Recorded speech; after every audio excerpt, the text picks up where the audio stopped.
जय हिंद दोस्तों। कैसे हैं आप लोग। मैं आशा करता हूँ कि आप सब खुश होंगे, मस्त होंगे, स्वस्थ होंगे।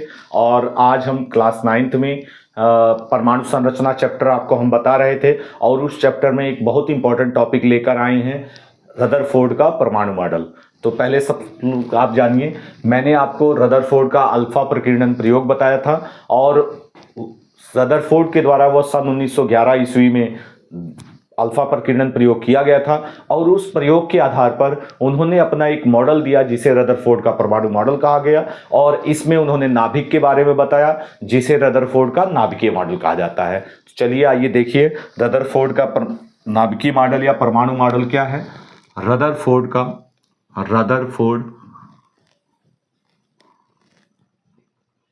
परमाणु मॉडल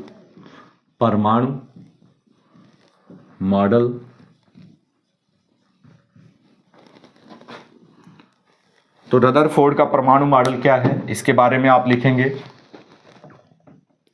सन 1911 ईस्वी में अर्नेस्ट रदरफोर्ड के द्वारा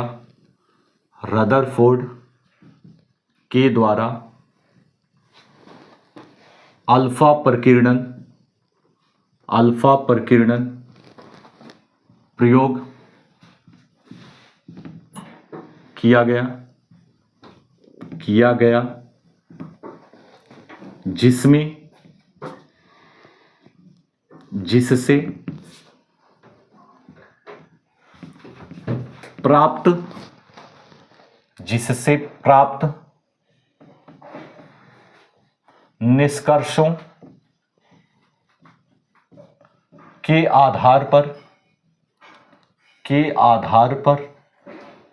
जिससे प्राप्त निष्कर्षों के आधार पर उन्होंने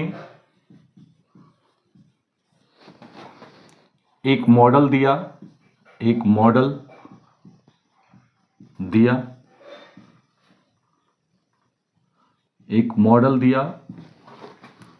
जिसे रदरफोर्ड का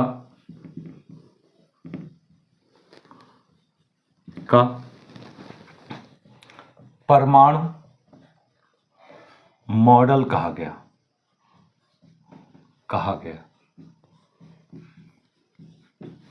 इनके अनुसार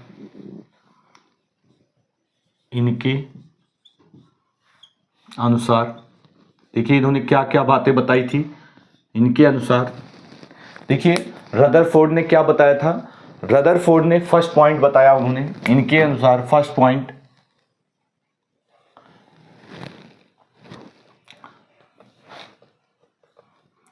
परमाणु सूक्ष्म गोलाकार विद्युतीय उदासीन कण है,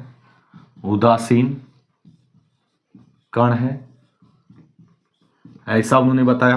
देखिए परमाणु जो है सूक्ष्म गोलाकार विद्युतीय उदासीन कण है। उन्होंने बताया परमाणु बहुत छोटा होता है और गोलाकार रूप में होता है और इस पर कोई आवेश नहीं पाया जाता है या विद्युतीय उदासीन होता है, उदासीन कण है। नेक्स्ट पॉइंट उन्होंने क्या बताया, परमाणु के दो भाग होते हैं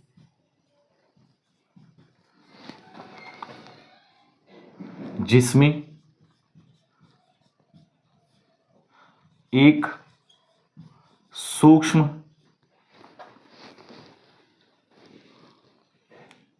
जिसमें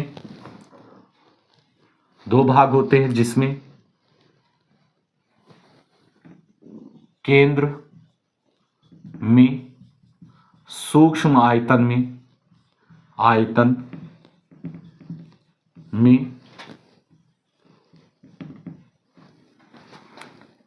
घेरा हुआ स्थान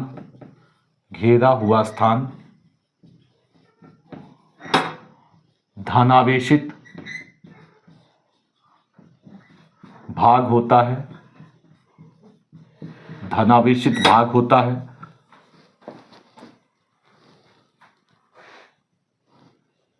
जिसे नाभिक कहते हैं, नाभिक कहते हैं,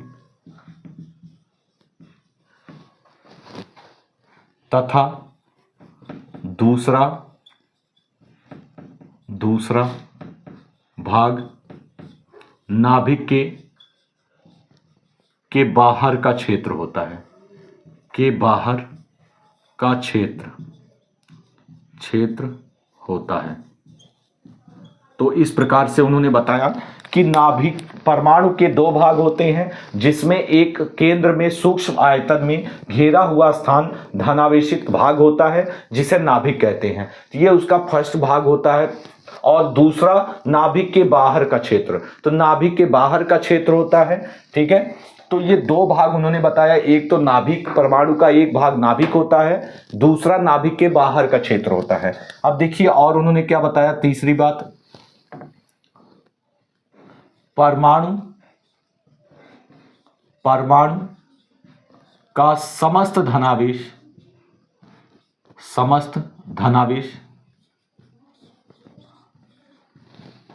उसके समस्त धनावेश, परमाणु का समस्त धनावेश तथा समस्त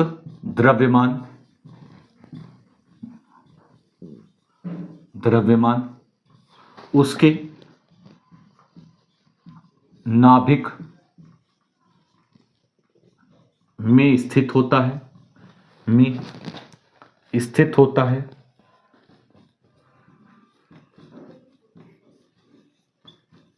जिसमें प्रोटॉन तथा न्यूट्रॉन पाए जाते हैं, प्रोटॉन तथा न्यूट्रॉन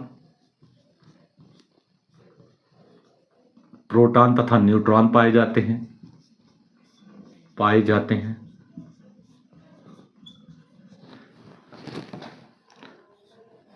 चौथा, नाभिक के बाहर परमाणु में नाभिक के बाहर का क्षेत्र, नाभिक के बाहर का क्षेत्र जिसमें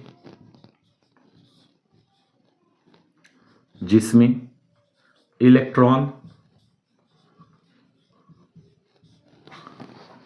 उपस्थित होते हैं,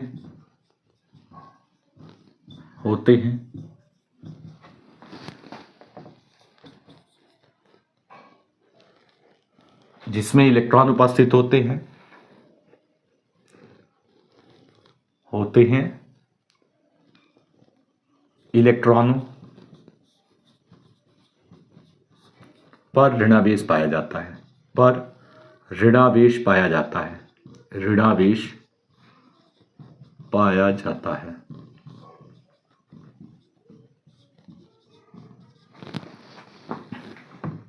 नाभिक के अंदर प्रोटॉनों तथा नाभिक के बाहर इलेक्ट्रॉनों की संख्या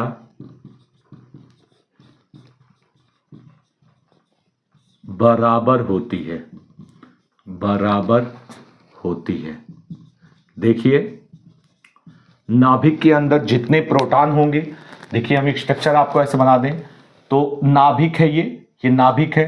तो नाभिक के अंदर प्रोटॉन प्लस न्यूट्रॉन होते हैं। तो इन प्रोटॉनों की संख्या जितनी होगी, नाभिक के बाहर यहां इलेक्ट्रॉन पाए जाते हैं। यहां क्या पाए जाते हैं? ये इलेक्ट्रॉन पाए जाते हैं। तो नाभिक के बाहर उतने ही इलेक्ट्रॉन पाए जाते हैं। नाभिक के जितने प्रोटॉन, मान लीजिए प्रोटॉन होंगे 10, तो इलेक्ट्रॉन की संख्या भी कितनी पाई जाएगी? 10 पाई जाएगी। और जिससे कि नाभिक परमाणु के अंदर धनावेश और ऋणावेश बराबर होता है, और जिस कारण उन्होंने बताया कि परमाणु उदासीन होता है। ठीक है, तो जितने नाभिक के अंदर प्रोटॉन होंगे, नाभिक के बाहर उतने ही इलेक्ट्रॉन पाए जाते हैं, जिसके कारण परमाणु जो होता है वो उदासीन होता है, ऐसा उन्होंने बताया। नेक्स्ट पॉइंट, परमाणु में इलेक्ट्रॉन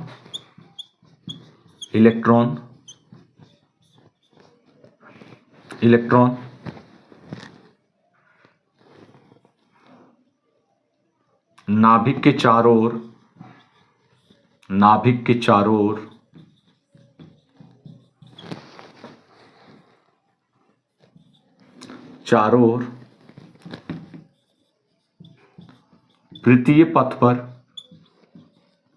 वृत्तीय पथ पर कक्षाओं में चक्कर लगाते हैं,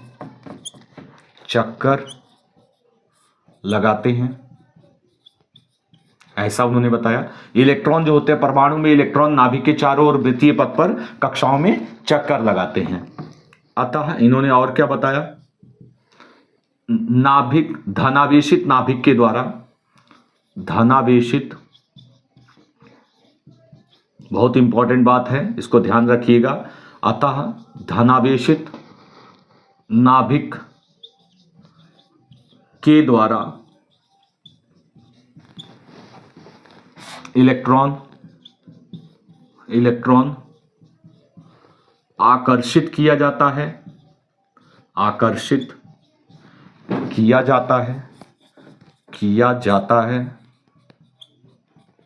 जाता है, परंतु उन्होंने बताया,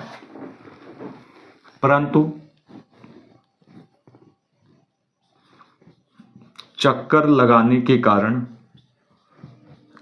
लगाते हुए अपकेंद्र बल के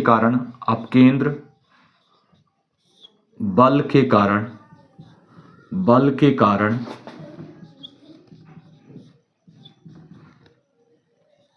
इलेक्ट्रॉन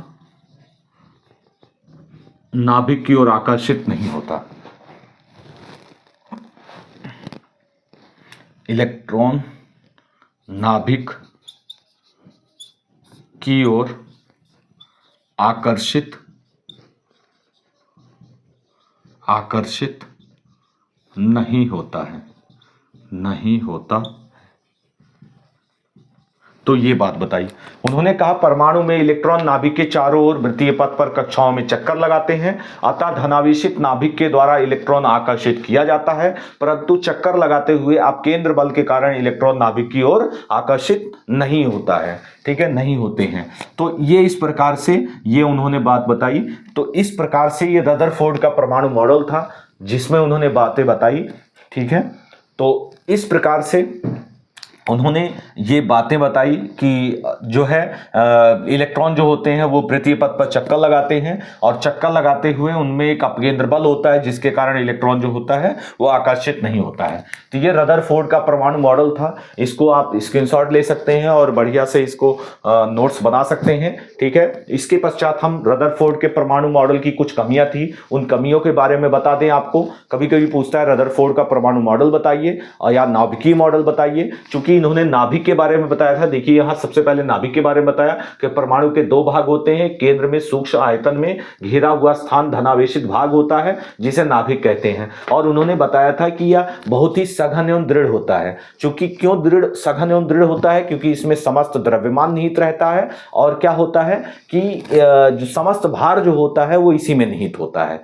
ठीक है, तो इस प्रकार उन्होंने इसके बारे में बताया। और उन्होंने ये बताया, और उन्होंने क्या बताया था, उन्होंने एक पॉइंट्स और बताया था, जान लीजिए इसी में, कि उन्होंने कहा था नाभिक की जो त्रिज्या होती है, नाभिक की त्रिज्या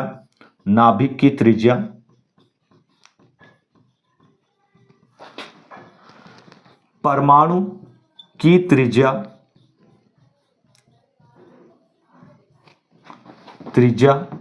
की 10⁵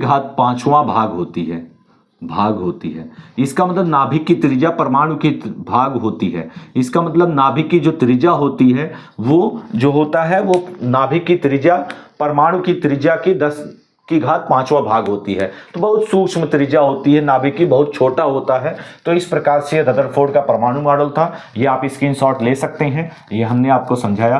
ठीक है, नेक्स्ट इसकी कमियां हम बताएंगे, रदरफोर्ड के परमाणु मॉडल की कमियां क्या थी। तो रदरफोर्ड के परमाणु मॉडल की कमियां बताएंगे। देखिए, इस मॉडल की कमियां क्या थी कि रदरफोर्ड ने ये तो बताया कि इसमें इलेक्ट्रॉन नाभिक के चारों ओर चक्कर लगाते हैं, लेकिन उन्होंने ये नहीं बता सके कि वो किस प्रकार की कक्षाओं में चक्कर लगाते हैं और उन कक्षाओं की संख्या कितनी होती है और इलेक्ट्रॉनों की संख्या कितनी होती है। ये सारी बातें वो नहीं बता सके। तो आप ये सारी कमियां थी। अब हम आपको कमियां बताते हैं, रदरफोर्ड के परमाणु मॉडल की कमियां क्या थी।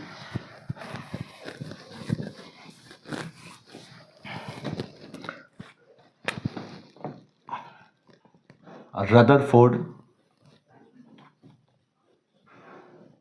के परमाणु मॉडल के दोष देखिए, रदरफोर्ड के परमाणु मॉडल के दोष क्या थे। सबसे पहला दोष आप कह सकते हैं कि उन्होंने ये तो बताया कि इलेक्ट्रॉन नाभिक के चारों ओर चक्कर लगाते हैं, लेकिन वो किस प्रकार की वृत्तीय कक्षाओं में चक्कर लगाते हैं ये उन्होंने नहीं बताया। तो देखिए, परमाणु में नाभिक के चारों ओर अनेक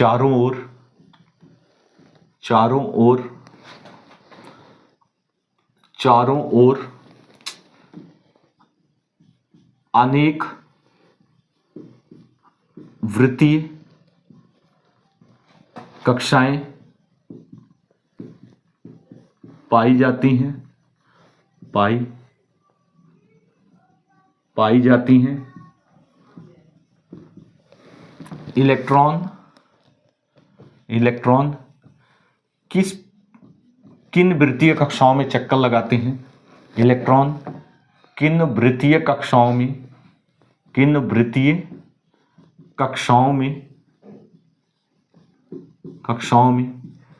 चक्कर लगाते हैं,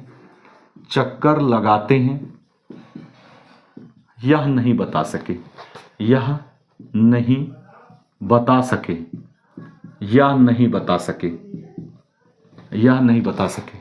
सेकेंड पॉइंट देखिए, पहली बात तो वो नहीं, परमाणु में नाभिक के चारों ओर अनेक वृत्तीय कक्षाएं पाई जाती हैं, इलेक्ट्रॉन किन वृत्तीय कक्षाओं में चक्कर लगाते हैं यह नहीं बता सके। सेकेंड पॉइंट उन्होंने क्या नहीं बताया कि वृत्तीय कक्षाओं की संख्या, वृत्तीय कक्षाओं की संख्या तथा उनमें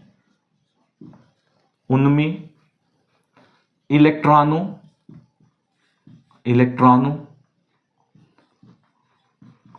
की संख्या कितनी होती है, की संख्या क्या होती है, कितनी होती है।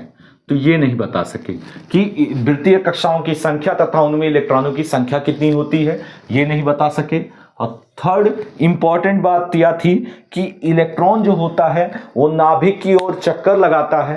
तो इलेक्ट्रॉन एक आवेशित कण है, और जब आवेशित कण है तो वो रेगुलर जो होगा, अगर किसी धनावेशित नाभिक के चारों ओर जब चक्कर लगाएगा तो चक्कर लगाते हुए वो धनावेशित जो नाभिक होता है वो उसको आकर्षित करेगा, और आकर्षित करेगा तो लगभग उसकी ऊर्जा कुछ न कुछ ह्रास होगा, व्यय होगी, खर्च होगी, जिससे एक स्थिति ऐसी आएगी कि वो नाभिक पर गिर जाएगा।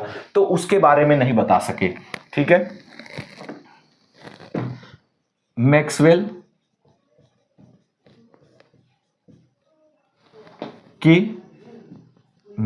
के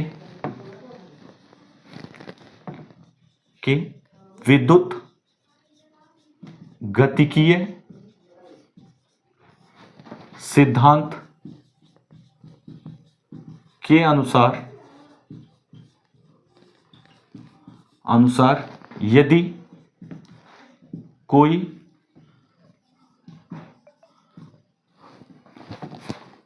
गतिशील आवेशित कण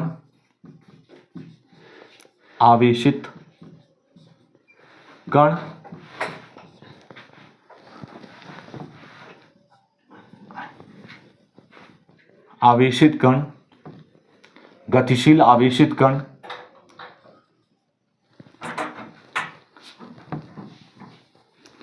मैक्सवेल के विद्युत गतिकीय सिद्धांत के अनुसार यदि कोई गतिशील आवेशित कण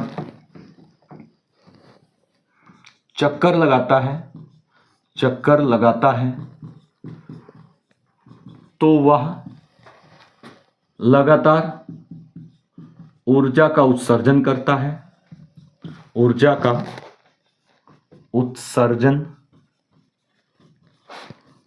है।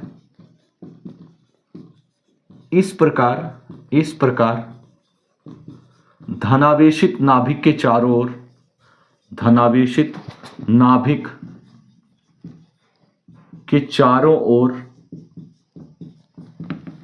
ओर इलेक्ट्रॉन यदि चक्कर लगाएगा तो उसकी ऊर्जा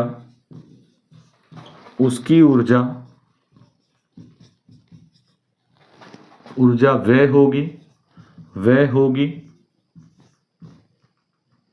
तथा एक समय ऐसा आएगा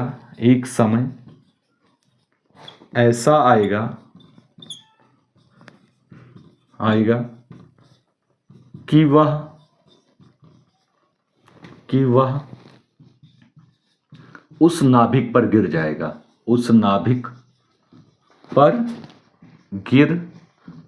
जाएगा जिससे परमाणु की संकल्पना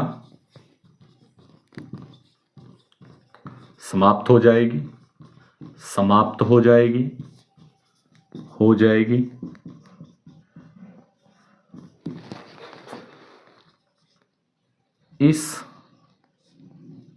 इस तरह रदरफोर्ड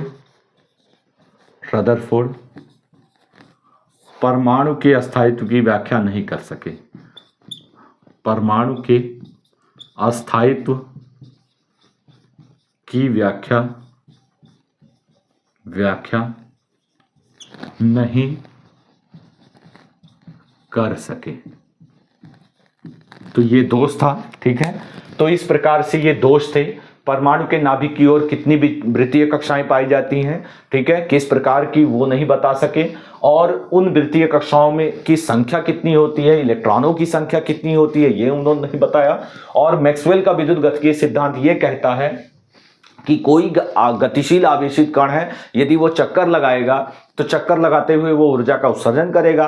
तो इस प्रकार यदि इलेक्ट्रॉन नाभिक के चारों ओर चक्कर लगा रहा है तो वो लगातार उसकी ऊर्जा व्यय होगी, और व्यय होगी तो एक समय ऐसा आएगा कि वह इलेक्ट्रॉन उस नाभिक पर गिर जाएगा। और अगर नाभिक पर इलेक्ट्रॉन गिर जाता है तो परमाणु की संकल्पना समाप्त हो जाती है। जैसे आप हम अगर दौड़ रहे हैं तो लगातार हमारी ऊर्जा में कमी होगी, और एक समय ऐसा आएगा कि जब हमारे अंदर की ऊर्जा एकदम से समाप्त हो जाएगी तो हम गिर जाएंगे पृथ्वी पर। तो इस प्रकार से ऐसे ही यहां भी गतिशील आवेशित कण है इलेक्ट्रॉन, और वह नाभिक के चारों ओर चक्कर लगाएगा तो नाभिक भी उसको आकर्षित करेगा, और उस आकर्षित करने से उसकी ऊर्जा जो होगी कम होती जाएगी, और एक स्थिति ऐसी आएगी कि वह नाभिक पर गिर जाएगा, जिससे कि नाभिक की परमाणु की संकल्पना समाप्त हो जाएगी। तो इस आधार पर यह रदरफोर्ड के परमाणु मॉडल का दोष माना गया, और इसे दोष कहते हैं। तो जो भी प्रमुख दोष थे वो हमने आपको बताया। मैं आशा करता हूँ कि आपको समझ में आया होगा। नहीं समझ में आया है तो एक बार